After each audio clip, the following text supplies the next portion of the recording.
Welcome to NTD Newsroom. I'm Don Ma. President Trump reveals that the U.S. and Israel know where the Iranian Supreme Leader Ali Khamenei is hiding. Trump says the Ayatollah is safe for now, but that he's losing patience. Fighter jets are taking off from Israel today, reportedly to strike targets in Iran. The fighting continues for the fifth consecutive day. The latest on the growing tensions. FBI Director Kash Patel says he gave Congress alarming declassified information about the 2020 election. It includes allegations against the Chinese Communist Party. New York City's comptroller is arrested at an immigration court. Federal agents say the Democratic mayoral candidate was obstructing officers. A federal appeals court is set to hear arguments today over President Trump's authority to deploy the National Guard and Marines to Los Angeles.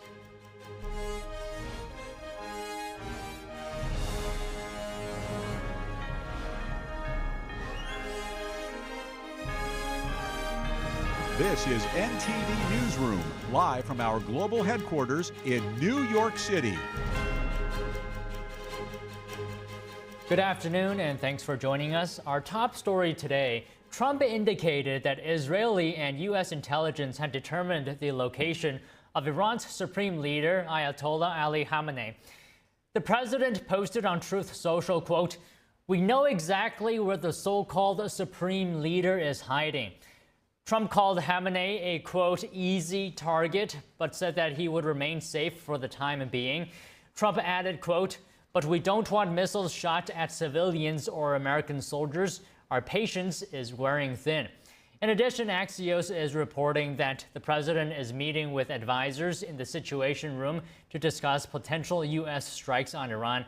In another post, Trump said Israel has achieved complete air supremacy over Iran. Trump touted U.S. material support for the Israeli offensive. He wrote, quote, "Iran had good sky trackers and other defensive equipment, and plenty of it, but it doesn't compare to American-made, conceived, and manufactured stuff. Nobody does it better than the good old USA." And earlier, President Trump also says he wants a genuine end to Iran's nuclear program, something better than a ceasefire. He said any deal with Iran would require the country to shutter its nuclear weapons program. NTD's Andrew Thomas has the latest developments as Israel and Iran continue to trade strikes. Is an Iran nuclear deal still on the table? President Trump spoke to reporters on Air Force One yesterday on his way back from the G7 summit in Canada. I've been negotiating. I told them to do the deal. They should have done the deal. Their cities have been blown to pieces. They've lost a lot of people. They should have done the deal. I told them, do the deal. So I don't know. I'm not too much in a mood to negotiate now. The president also countered reports that he wanted anything less than ending Tehran's nuclear program entirely. French President Emmanuel Macron had earlier said the U.S. had proposed a more limited ceasefire. We're not looking for a ceasefire. I didn't say I was looking for a ceasefire. That was Emmanuel, nice guy, but he doesn't get it right too often. But we're not looking. We're looking for better than a ceasefire. What specifically is better than a ceasefire? What are you looking for here? An end, a real end, not a ceasefire. An end. So something that would be permanent. Yeah, or giving up entirely. Meanwhile, Israeli Defense Minister Israel Katz urged residents of Tehran to evacuate. Katz also warned that Iran's supreme leader Ayatollah Ali Khamenei could face the same fate as Iraq's former dictator Saddam Hussein. Hussein was executed in 2006 after he was convicted of crimes against humanity. I warn the Iranian dictator from continuing to commit war crimes and fire missiles at Israeli citizens. He should remember what happened to the dictator in the country neighboring Iran who took this path against the state of Israel. We will continue today as well to operate against regime targets and military targets in Tehran, as we did against the Propaganda and Incitement Broadcasting Authority. Foreign nationals are being evacuated from Iran as Israel and Iran trade strikes for a fifth day. The Israeli army says it has killed Iran's chief of staff. Tonight, following accurate intelligence received by the intelligence branch, we eliminated Ali Shadmani, the war chief of staff, the most senior military commander of the Iranian regime. Israeli General Efi Defrin said Shadmani was the man closest to Iran's supreme leader, Ali Khamenei, and was killed at the Iranian regime's headquarters in the heart of Tehran. He warned that Israel will pursue its enemies again and again. Shadmani only managed to hold the position for 4 days, and we also eliminated him. Israel says it aims to eliminate threats posed by Iran's nuclear and ballistic missile programs. Israeli Prime Minister Benjamin Netanyahu says he believes the strikes have set Iran's nuclear program back a long way. Trump said he may send Middle East envoy Steve Witkoff or Vice President J.D. Vance to meet with Iranian officials. Secretary of Defense Pete Hegseth added that the Pentagon had deployed additional U.S. capabilities to the region. Andrew Thomas, NTD News. G7 leaders are standing behind Israel. The group reiterated its support for the small nation's security and identified Iran as a source of instability in the Middle East. The leaders of the group of 7 countries called for a de-escalation of hostilities in the region. The Forum of Advanced Democracies said in a statement, quote, Iran is the principal source of regional instability and terror. The statement added, quote, we have been consistently clear that Iran can never have a nuclear weapon. The fighting between Israel and Iran enters its 5th day today. Israeli fighter jets are seen taking off to strike targets in Iran. Tehran continues firing missiles at Israel, reportedly with the goal of killing civilians. NTD's international correspondent Arian Pasdar has the latest on the fighting. Fighting between Israel and Iran continues on Tuesday. The Israeli army released this footage showing an F-15 Eagle fighter jet taking off to strike targets in Iran. The conflict between the two nations is entering its 5th day.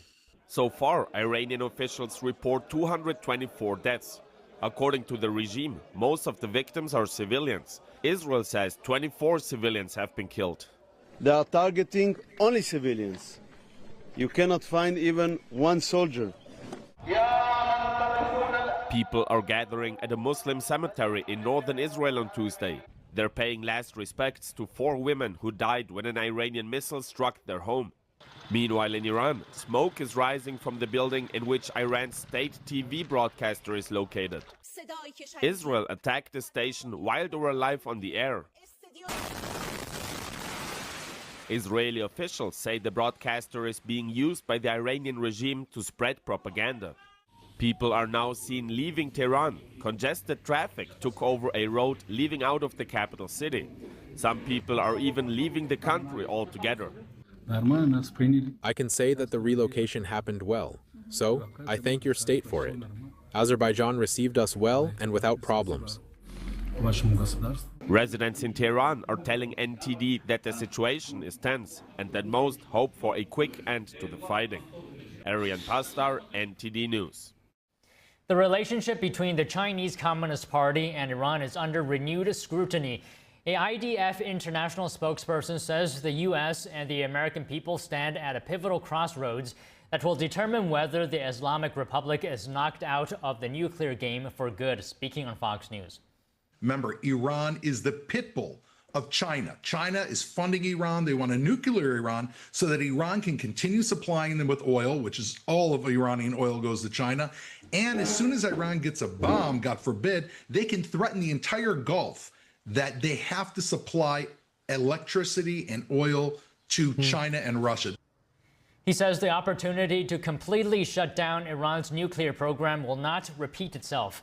Israel says it has severely damaged some of Iran's nuclear facilities, but not the Fordow fuel enrichment plant, where Iran does a lot of its enrichment. The IDF says Israel would need bunker-busting bombs from the U.S. to destroy the plant. The nuclear bunker is built deep underground in a mountain. A Chinese-linked cargo flight is raising eyebrows. A Cargolux Airlines jet en route from China to Luxembourg appeared to have veered toward Iranian airspace before vanishing from public radar over Turkmenistan.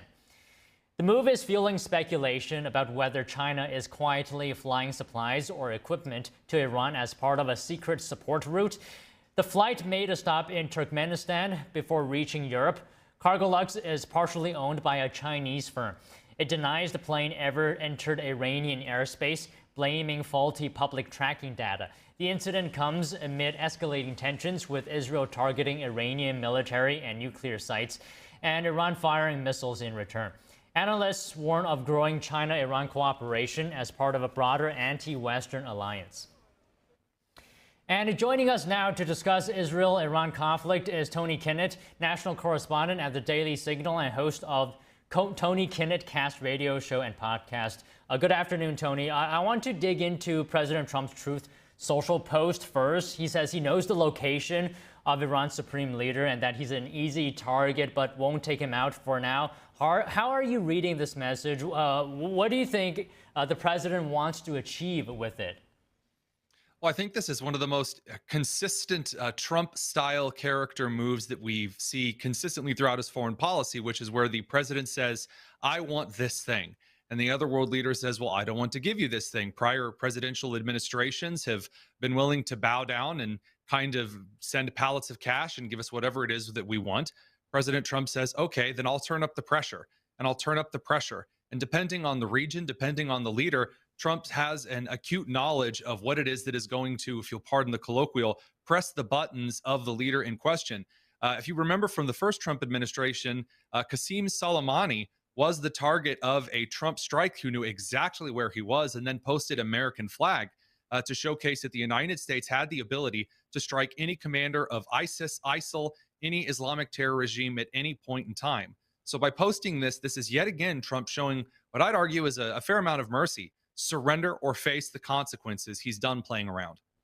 How has this tactic worked in the past? Can you talk to us about that? Well, sure. So a tactic, a show of strength only works as long as you are willing to back it up. And this is what some of my well-meaning colleagues over on kind of the more populist and isolationist side of things fail to grasp. If you just say, I'm going to throw a punch if you mess with me, and then as soon as someone throws a punch, you, like President Obama did with Syria, you say, well, yeah, you crossed that red line. We'll just draw a newer red line a couple of feet back and tell you, oh, don't cross this line. Remember President Biden a couple of years ago, he would say, don't, in response to Hamas making a move against Israel. And then he would say, don't, after they did the thing he just said not to do.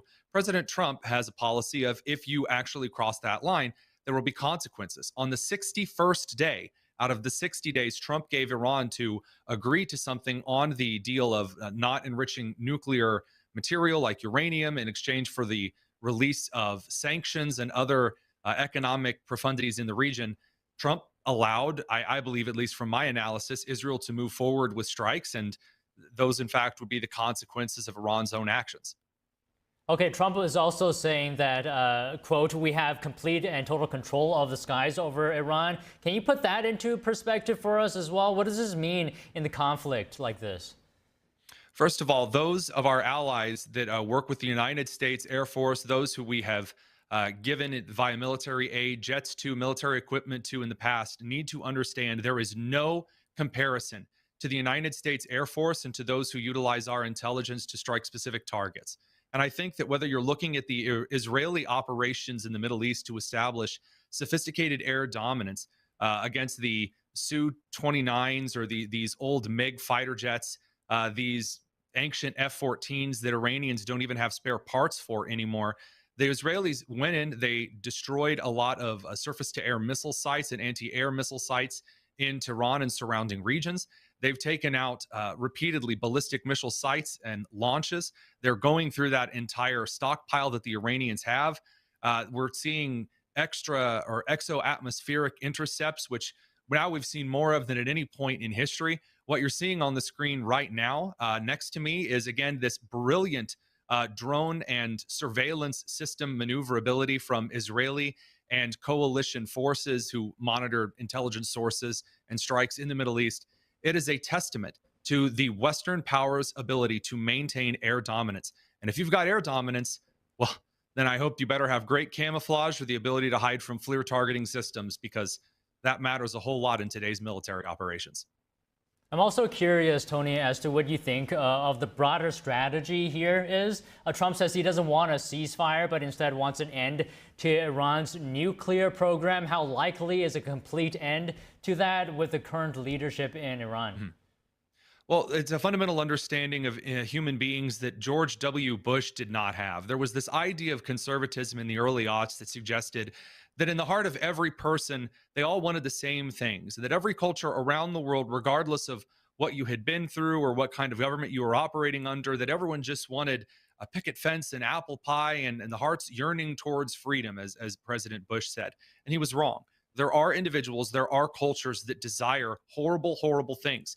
We've seen this throughout history. We've seen this through the terrors of World War II with Germany and the brutality of Japan on innocent peoples of Asia. And now we look at this Middle Eastern society built on the abuse of women and children. And again, not just anti-Semitism, but also anti-Christian, anti-Kurdi, anti-Sikh, all kinds of other brutal violence that the Islamic Caliphate revivalists have endorsed since their popular revolutions in the later half of the 20th century. You can try to say, well, if we just pay them off or slap them on the back or give them a good old-fashioned friendly hug, that they'll suddenly moderate and be wonderful. I've created a list of all of the times that's worked in history. It's a blank sheet of paper. That's never worked in history. President Trump understands that. He's a pragmatist. And if you're going to remove the problem, well, then Sunni nations, along with the Trump administration in Israel, know that the hyper-Shia fundamentalist threat needs to be removed. I mean, it definitely looks like the U.S. Has a stake in this conflict, to say the least. How do you think, Correct. How involved do you expect the U.S. to get in this conflict? And what are some of the factors that could impact this level of involvement? Well, I'm no meteorologist and I'm no tarot card reader or palm reader. So as far as predictions are concerned, I'll try to keep those on the minimum. I don't know how involved the United States is going to be, because I think that at the highest levels of intelligence, it's not necessarily good to know where the United States has all of its fingers in military and diplomatic apparatus around the world. That is something that is best served to the American people when that is not known to the broader public and those who would criticize or harm individuals. However, I will say that at the present time, I believe the Trump administration is willing to give Israel whatever it needs, up to and including flying a potential maybe sortie of a B-2 over Iran to strike with a bunker buster, or perhaps to provide assistance and intelligence if the IDF decides to go in on foot, which I believe is a possibility. The Iranian regime has been extremely crippled here, but the Trump administration, and I believe this is a very correct approach given the public discourse in the United States, that if there is a chance of an American serviceman, an airman, a soldier, a Marine, a sailor being harmed in one of these offensive operations, then it's not worth it to the Trump administration. So that's why I don't think you've seen anything yet. That's what I think the context is right now. And given the paper tiger Iran is turning out to be regarding its ballistic missile program, I think that that's only going to strengthen the administration's resolve to provide some form of additional aid in the next couple of days.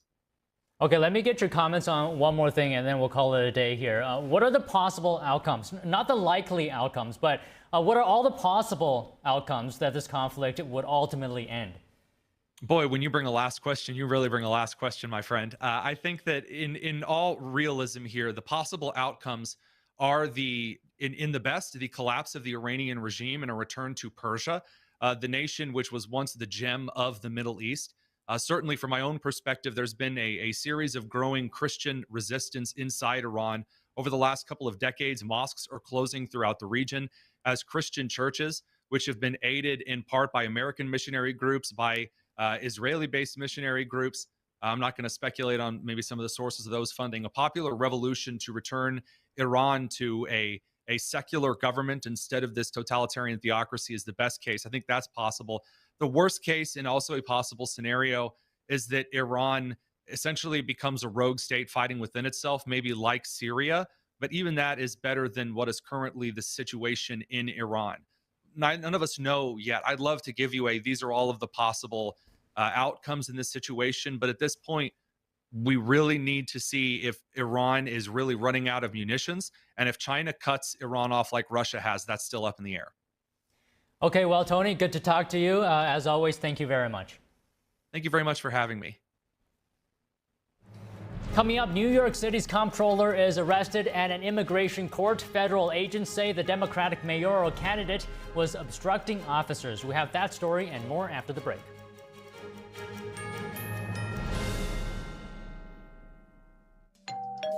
Hi, I'm Ty Pennington, here for Choice Home Warranty. They protect my home from expensive repairs, and they can do the same for you. No matter if it's your refrigerator, plumbing, or more than 20 other home systems and appliances, Choice Home Warranty has saved millions of homeowners a whole lot of money. For a low monthly fee, you get their nationwide network of trusted local technicians with plans that cover repairs and replacements done quickly and the right way. No more headaches searching for technicians. No more budget-breaking chaos. Just a peace of mind of having Choice Home Warranty at your service. Call Choice Home Warranty now and save big with their special offer of your first month free and free limited roof coverage. Call now. Call Choice Home Warranty for your free personalized quote and to get your first month free. Call in the next 5 minutes, and as our special offer, you'll receive free limited roof coverage. Call now to lock in your rate and save big. Call 800-210-6422, 800-210-6422. With almost 4 decades in the spotlight, Cindy Crawford has never lost her stunning glow. With her gorgeous, age-defying skin, US Weekly says whatever she's doing, it's clearly working. How does her skin still look firm, smooth, and youthful at 59? It's meaningful beauty. And now, with new advanced formulas, it's better than ever, delivering our age-defying ingredients even deeper into the skin to fight wrinkles where they begin. Just wait until you see the difference meaningful beauty can make for you. Instant hydration, instant plumping. My skin looks amazing. What I'm most proud of is over 5 million women have trusted Meaningful Beauty, and they're getting great results, and I get that feedback from them in airports, supermarkets, walking down the street, and I love it. And today, we are celebrating 20 years of Meaningful Beauty with a brand new offer you don't want to miss. You can get the entire advanced Meaningful Beauty system with all 5 age-defying super treatments. And when you order today, you'll receive our Targeted Treatment Duo, a $128 value free. Introducing the Wrinkle Smoothing Capsules to target crow's feet, forehead lines, and lines around your mouth. Plus, you'll also get the new Skin Renewing Facial Tool with heat, massage, and red light to boost the absorption of the wrinkle smoothing capsules and reduce the appearance of puffiness. The Skin Renewing Facial Tool and the Wrinkle Smoothing Capsules together create Meaningful Beauty's amazing Targeted Treatment Duo. This plus this equals incredible results. Get all this, a $300 value, for just $49.95. But you must act quickly. Results guaranteed or your money back. If you haven't tried Meaningful Beauty yet, this new offer is something you don't want to miss. This special offer is not available in any store, so don't wait. Scan the code, call the number below, or go to meaningfulbeauty.com right now.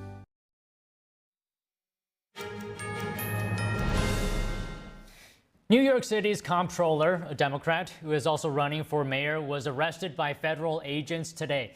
Officers said he was obstructing them at an immigration court. Agents had been trying to separate comptroller Brad Lander from the man they had come to detain. Video showed Lander saying, quote, "I'm not obstructing, I'm standing right here in the hallway." However, the footage also showed Lander scuffling with federal agents and refusing to let go of the individual. Lander can be seen demanding a judicial warrant, saying that ICE agents don't have the authority to arrest U.S. citizens.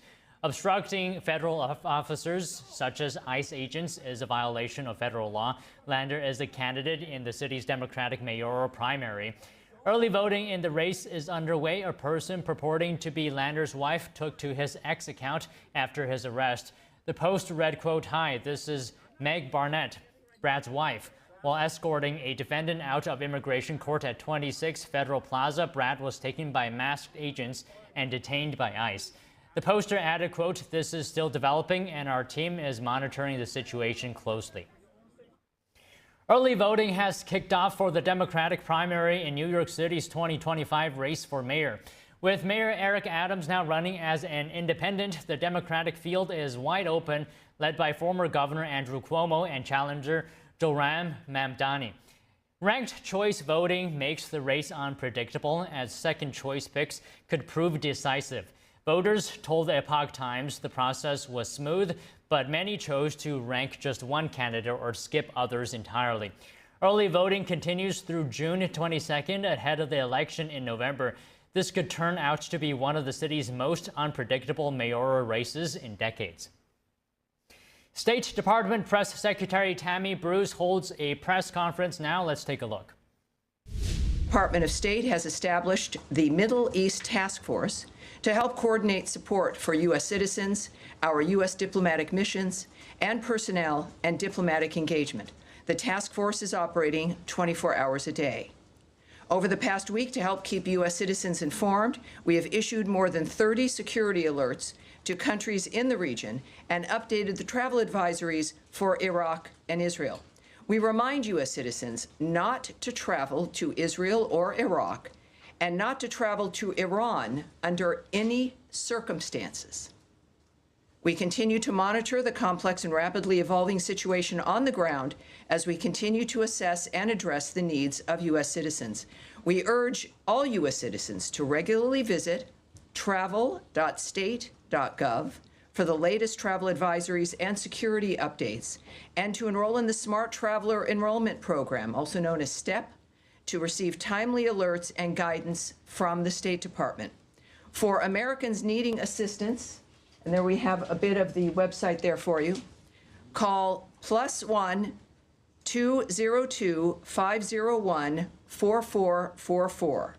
That number again is +1 202 501 4444. If you're on that website, you can also click on that red box. It will take you to a page where you can search for the embassy of your interest, where you are, where you would like to connect to be able to get help from the embassy in the country where you are.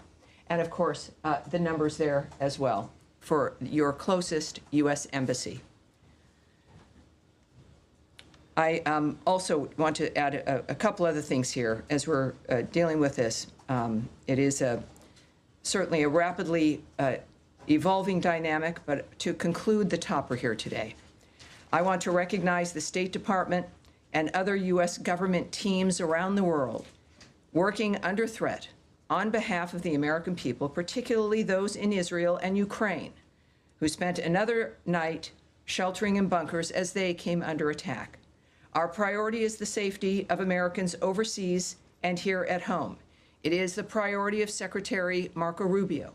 It is the priority of everyone who works in this building and the thousands of American citizens who work anonymously and whom you will never see, who are working in embassies and consulates around the world and working with those local nations to be there for American citizens and to help facilitate American diplomacy. Our priority is the safety of Americans, yes, here at home, but also overseas. We thank all of those working on behalf of the American people, all of you watching from home and from around the world. We thank you, and for everyone around the nation, we know and honor your work as we begin another briefing here, ready to take your questions. All right, yes, sir. Yes, hi, Tammy, thanks. Thanks for that. Could you give us some more details on this task force, how it's going to work, and specifically if it's going to help Americans potentially leave the region, be repatriated, or depending on the countries that they're in, and any more details you can give on that? Right. I won't be giving you, just as a reminder of how today is a little bit of a different day for the briefing. There is always things that I can't say to you. And yet we have a long back and forth. Sometimes we have a little bit of a debate. I won't engage in that today.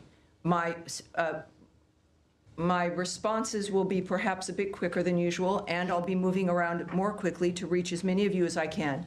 There will be less that I can answer for you because of the circumstances that we're dealing with around the world. So it is, just want you to know, it's not personal. But we're working on certain things like the task force as an example. The task force is a group of people who are working, taking the calls of people, of American citizens around the world, making sure that they get connected with what they may need in that region. I won't go into the details of all that the task forces do, of course, but it's about information, making sure people here at the State Department and people that we get the information we need, but also people around the world, American citizens, get directed to the information that they may need as well. So I'll leave it at that, but this is something that the State Department does when there's a situation that requires it, and this is one of those times. Tammy, I'm sorry. Sure, Matt, sure, of course. That phone number that you get, if you call that number, which I can do right now, who do you get? You get an individual who is task force, no, you don't get the task force. That phone number is a general phone number. Good, the task force is busy, but it is a separate unit that is established to take the calls to assist American citizens who call to the embassies. Particularly, you're going to be referred to embassies who can help you get what it is you need. So good question. Thank you, sir. All right. Yes, Andrea. Just a quick question. There's some specific consular needs. One in particular that I'm aware of, and there may be more than one, is an American citizen in Iran, where there is no embassy, no consulate. Mm-hmm. Would that be the Swiss protectorate? Would there be other options? Is consular affairs give any advice as to what to do about Americans right now stuck in? I can't speak to any advice or information regarding individuals in Iran at this point. And what about American Israelis or Israeli Americans either wanting to come out or wanting to get back home? LL, I believe, has resumed flights in some small measure for people who, some people have kids in Israel and they were visiting the States. And they're American citizens. Is there anything that they can do? Where should they call this number? Well, obviously, if you know, and we encourage every American when you travel, is to contact your local embassy or consulate, let them know you're there, make sure you know where they are, have those numbers, and that's what I would recommend, no matter where you're traveling, but certainly in the Middle East, is know where those entities are, know where the embassy is. So if you're in Israel, obviously it's Tel Aviv or it's Jerusalem. Are they open? Well, they will answer their phone.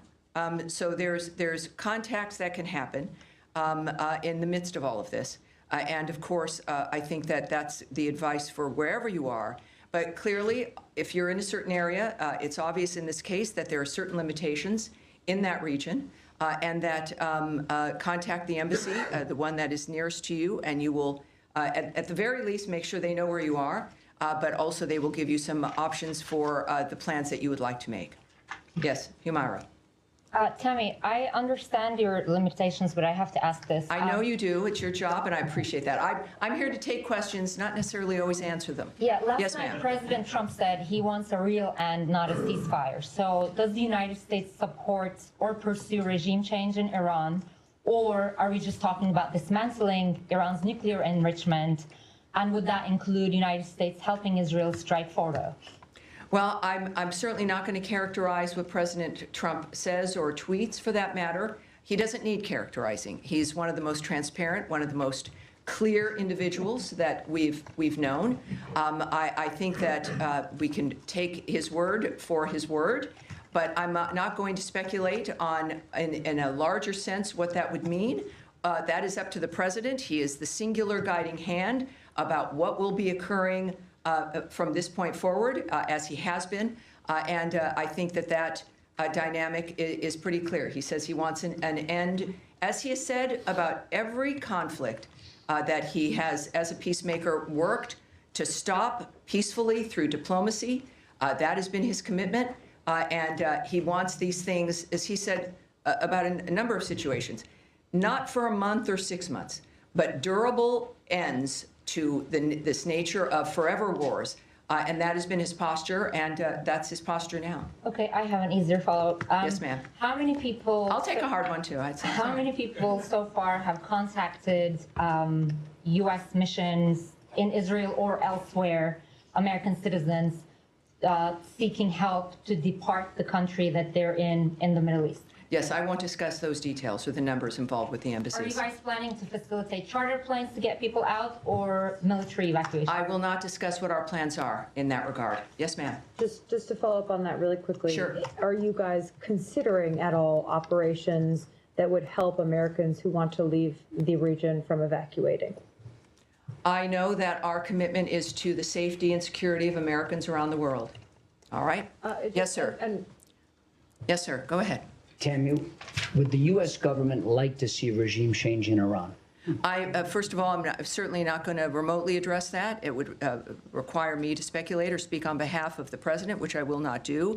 What we've seen, though, is clear, is months and repeated statements that all he wants is a peaceful world, his activity and the nature of the actions that the United States has taken and his special envoys have been rooted in one thing, which is negotiations, looking for diplomatic solutions to generational problems that he wants solved diplomatically.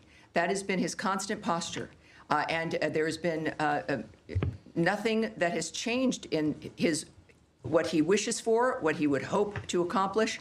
And so, of course, that's not something I'm going to address. Is the U.S. government and the Israeli government on the same page when it comes to the intelligence about Iran's nuclear weapons program? That is a question for the White House and perhaps the NSC. That's not something I can answer here. Nadia. Thank you, Tammy. The president said he wants to see Iran offers unconditional surrender. I'm not going to ask you to comment on the president's statement, but I'm going to ask you if the secretary is involved in any kind of diplomatic missions with his allies, with the Germans, with the French, trying to offer something to the Iranians as a way out. Well, I, again, would not speak on the details of any diplomatic conversations, if they occurred, between whom, what those details would be. We know, of course, the Secretary and the President were at the G7. Their constant work from the moment they came to office has been and certainly Secretary Rubio, was to open up conversations and to lead the world through diplomacy to make a difference. But that's the only thing that would guide me when it comes to the nature of the decisions they're making at this point. Yes, ma'am. Without getting into the details of the conversations, is the door to diplomacy with Iran on its nuclear program still open from the U.S. perspective? That would be a decision made by President Trump. Have you heard from the Iranians signaling interest in continuing discussions? That is not something that I can speak to. Yes, ma'am. Going back to the consular piece of this in Israel, the latest security alert from the embassy there still says that the embassy is not in a place to evacuate or directly assist Americans. Do you have any timeline on when that might change for the Americans who are stranded in that country? And just looking at how quickly the security situation has changed there, the travel alert was raised to a level 4 from a level 3 for the entirety of the country. Is that a sign that the State Department was caught on its back foot a little bit by this change because Americans still can't get help? I can say the answer to that last question is no. We are working 24/7 to ensure the safety and the security of Americans around the world. I can say the Department of State is always planning for contingencies to assist private U.S. citizens' departure from crisis areas, and we will alert the U.S. citizenry community if there is and when there is additional information to share regarding their options during any crisis, but certainly this one as well. When it comes to how quickly people can expect a dynamic, the American government, the State Department, our militaries, you've seen all of these assets, all of these departments involved in this dynamic in one fashion or another, are working exclusively for the safety of this nation and the safety of the American people, wherever they may be. Yes, sir. Thank you, Tammy. At the top, you said that you're advising U.S. citizens not to travel to Israel or Iraq or Iran under any circumstances. Do you have any more general guidance for Americans in the Middle East, more broadly as a region? Are there other countries that you're advocating people depart from? Well, at our website, we have our travel alerts. We also have moved them on our State Department Twitter, our social media accounts. Those are for the public to see. Would there be, what is the specific one for people to look to if they want to look for specific country travel alerts? Is it travel.state.gov? So travel.state.gov, and you will see every travel alert there for you, depending on if you're going to be traveling. It does not just for the Middle East, or if you're in a country right now, you can get your information there. Yes, sir. Thank you. Two questions. In your topic, you also recognize American diplomats serving in Ukraine and Israel who spent another night in a bunker. Yes. But one of American citizens happened to be killed by the Russians last night in Ukraine. Do you have any comment on will the U.S. government act to protect American citizens in Ukraine? Yes, we are aware of last night's attack on Kyiv, which resulted in numerous casualties, including the tragic death of a U.S. citizen. We condemn those strikes and extend our deepest condolences to the victims and to the families of all those affected. The president, in the recent past, has made his thoughts clear about striking the civilian areas in that regard. Just to reiterate again, which is at the thread throughout all of the work that we do, is the department has no higher priority than the safety and security of U.S. citizens abroad, and we can confirm the death of a U.S. citizen in Ukraine, and we stand ready to provide all possible consular assistance. And out of respect to the family during this obviously horrible time, we have no further details to offer in that regard. And second topic, in light of Israel-Iran tension, some of our colleagues from VOA Persian service were called back reportedly. How much do the events of past few days signify the role of VOA and other outlets to counter these narratives from U.S. enemies? Yes, I'm not going to go into the details of what we're doing when it comes to communications into that region or into specific countries. Yes, sir. Thank you, Tammy. Two Iran-related topics. Number one, the administration kind of kept this conflict between Israel and Iran at arm's length over the first few days. And now, since last night, and especially into today, we're hearing the president say, we more. We have control over the skies. We know where the supreme leader is. He's kind of taking more ownership of the situation directly. Is that feeling trickling down to this building as well? Is there more of an ownership of the situation in the State Department as well? Well, I again can't characterize the feelings of the President of the United States. We know that he is our lead. We know that he is the guiding hand. We know that he is one of a few who know all the details, and he is clearly has a mission and an agenda that has involved diplomacy and changing the world for the better for people.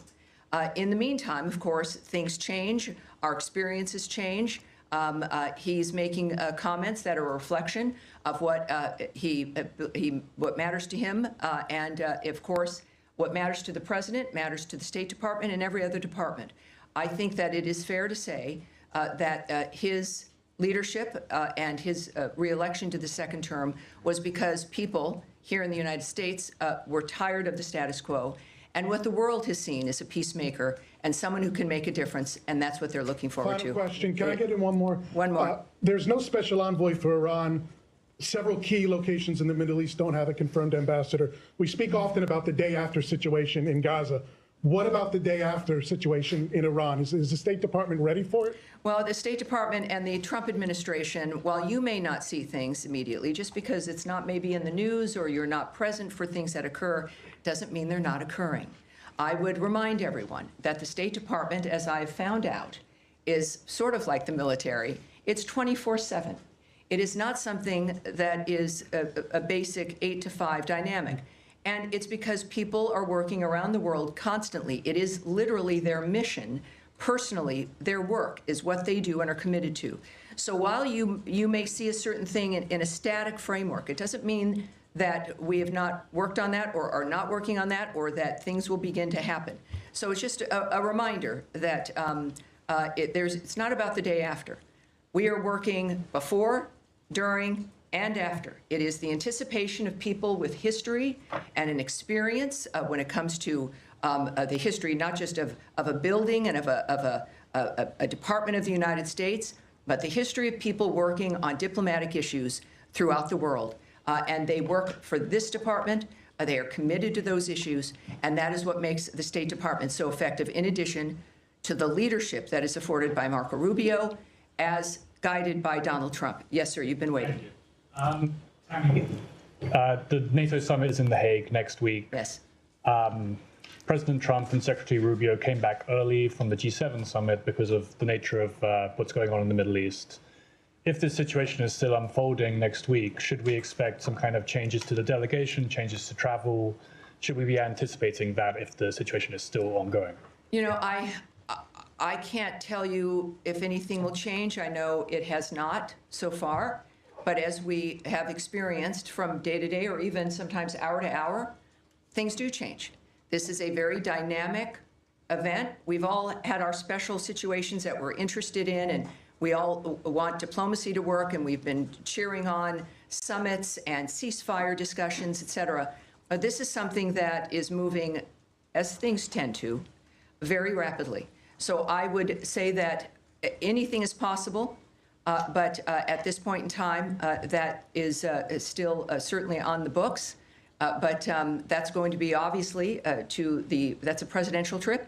That's going to be up to the White House, and I'm sure will be affected by their decision making based on what they see.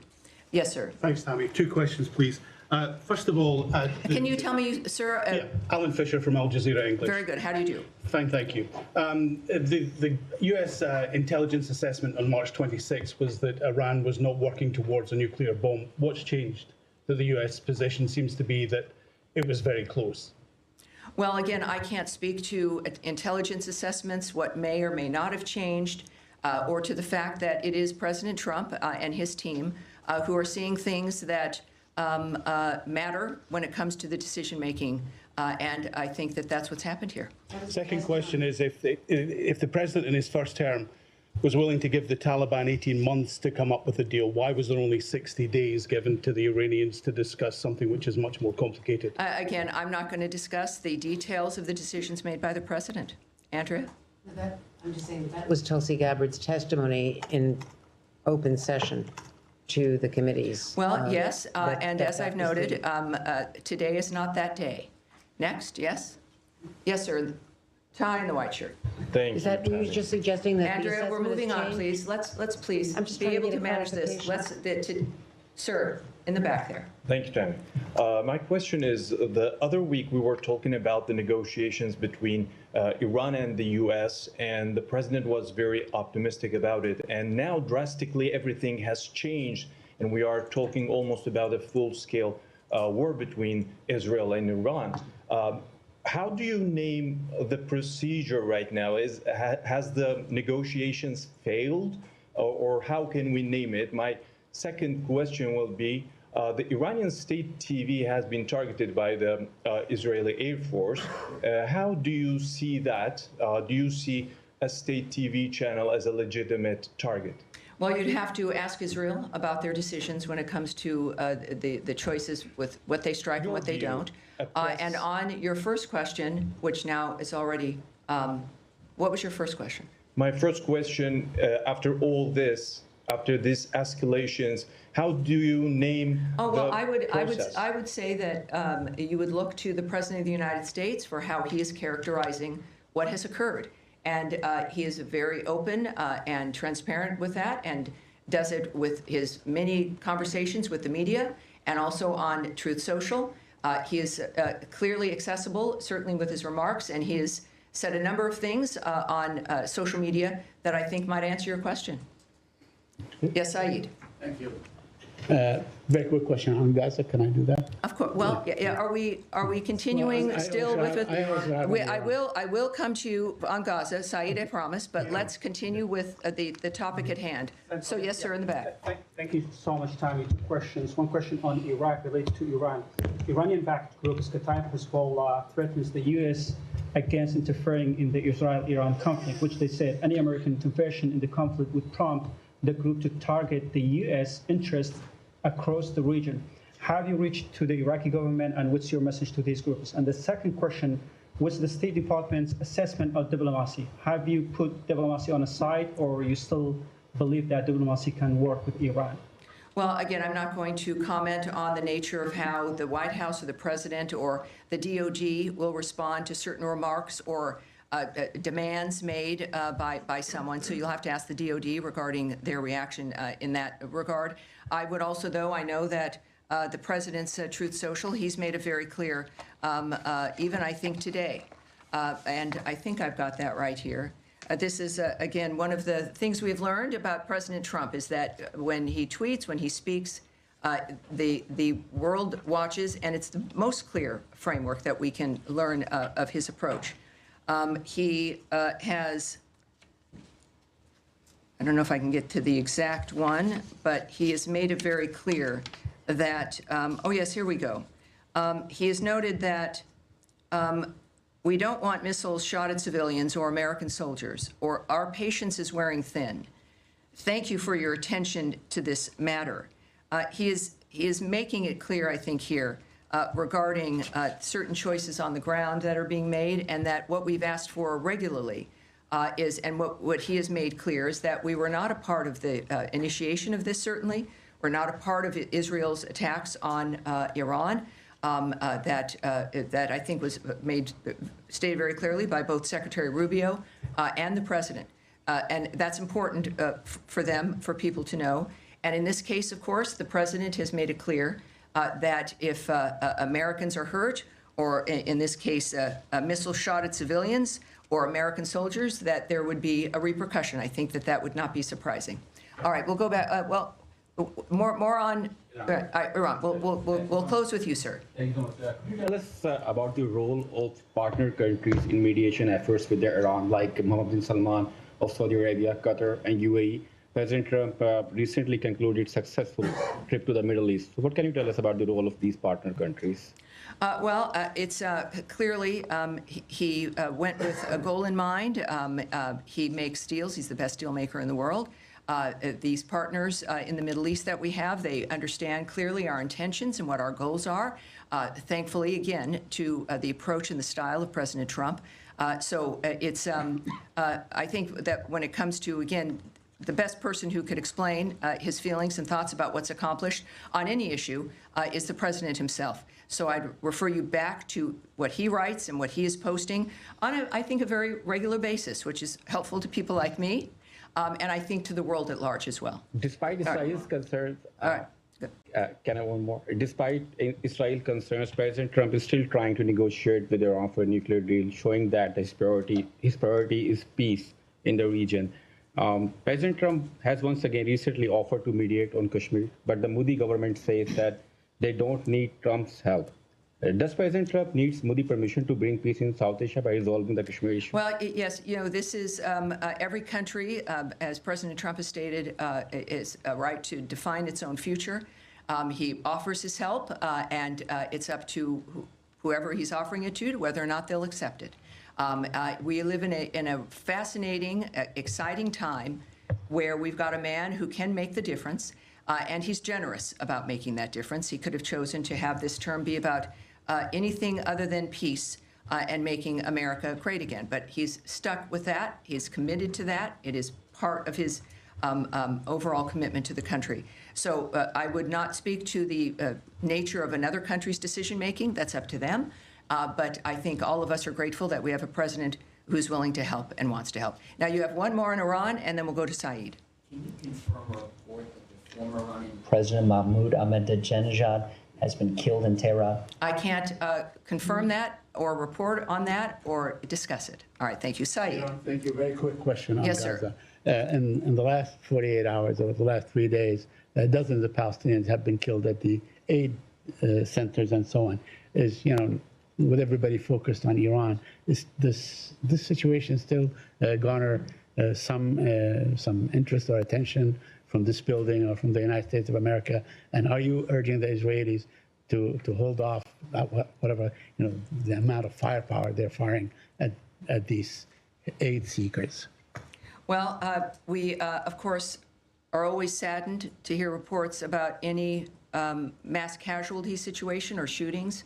I don't know who isn't, no matter what the dynamic.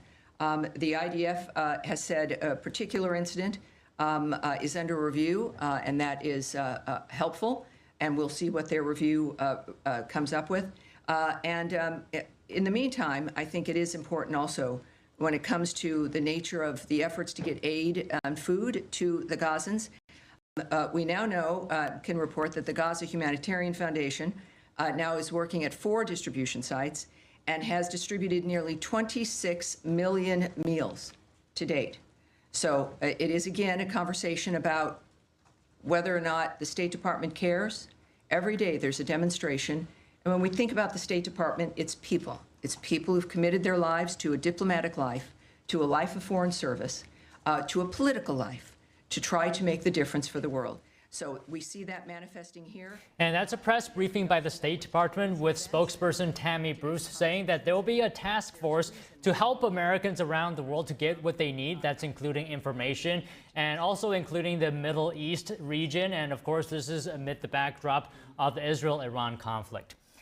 Next, in a video, the exiled Crown Prince of Iran, Reza Pahlavi, who is the son of the last Shah of Iran, gave a speech addressing the Iranian nation. He said the Islamic Republic has reached its end and called for a united uprising. Fellow compatriots, the Islamic Republic has reached its end and is in the process of collapsing. Khamenei, like a frightened rat, has gone into hiding underground and has lost control of the situation. What has begun is irreversible. The future is bright, and together we will pass through this sharp turn in history. In these difficult days, my heart is with all the unarmed citizens who have been harmed and have become victims of Khamenei's warmongering and delusions. For years, I have strived to prevent our homeland from being consumed by the fire of war. The end of the Islamic Republic marks the end of its 46-year war against the Iranian nation. The regime's repression apparatus is falling apart. Only one united uprising is needed to end this nightmare once and for all. Now is the time to rise, the time to reclaim Iran. Meanwhile, Canada and the U.S. say they're aiming to finalize a new economic and security deal within 30 days, but major differences remain. The announcement came during the G7 summit in Alberta, Canada, where Prime Minister Carney met with President Donald Trump to discuss trade tensions and border security. Carney is seeking to end U.S. tariffs on Canadian steel, aluminum, and cars. Canada's ambassador to Washington says the pace of talks has improved, but reaching a deal won't be easy. Trump said earlier that a new deal with Canada was possible, but stressed tariffs had to play a role. Carney said last week the countries were engaged in tense negotiations over the tariffs and that Canada was preparing a reprisal if those negotiations do not succeed. The president also addressed trade, saying that Treasury Secretary Scott Bessent stayed at the G7 meeting in Canada. Trump also took aim at Japan, saying they're making things difficult in trade talks. Trump and Japan's Prime Minister Shigeru Ishiba met for 30 minutes on the sidelines of the G7 Leaders Summit. Ishiba said the two countries were exploring the possibility of a deal down to the wire, but there are still points where their views remain divided. He also took issue with how the European Union is negotiating, saying they haven't offered a fair deal yet. I don't feel that they're offering a fair deal yet. They've been very tough over the years. If you look in the European Union, they formed in order to hurt the United States, aren't they? And we're either going to make a good deal or they'll just pay whatever we say then. Trump also delved into the situation with TikTok. He said he would likely extend a deadline for China-based ByteDance to divest the U.S. assets of the social media app. The president said in May he would extend the June 19th deadline. Coming up, what is the current level of damage that Israel has inflicted on Iran's nuclear facilities, and has it significantly delayed their progress? We discuss with a military expert after the break.